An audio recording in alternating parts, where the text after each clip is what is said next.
I traded ego lifts for precision training, and that is when everything started to change.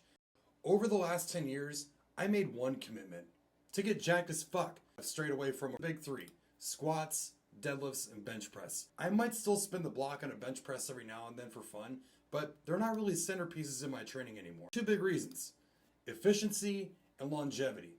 When I first started lifting, like most people, I chased numbers on these big compound lifts. But over time, I realized they weren't really doing what I needed them to do anymore.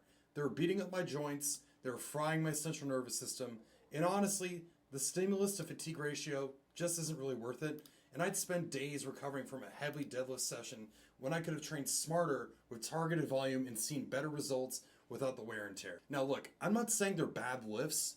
They're just not essential if your main goal is hypertrophy. And you don't need to barbell squat to build huge quads. And you don't need to deadlift 500 pounds to grow a thick back. Although, I will say, I've been there before. And you definitely don't need to max out a bench to build a full chest. The risk isn't worth the reward, especially when you can hit the same muscles harder, safer, and more efficiently with machines and isolated movements that actually keep tension where it matters. So I made the switch. I traded ego lifts for precision training. And that is when everything started to change.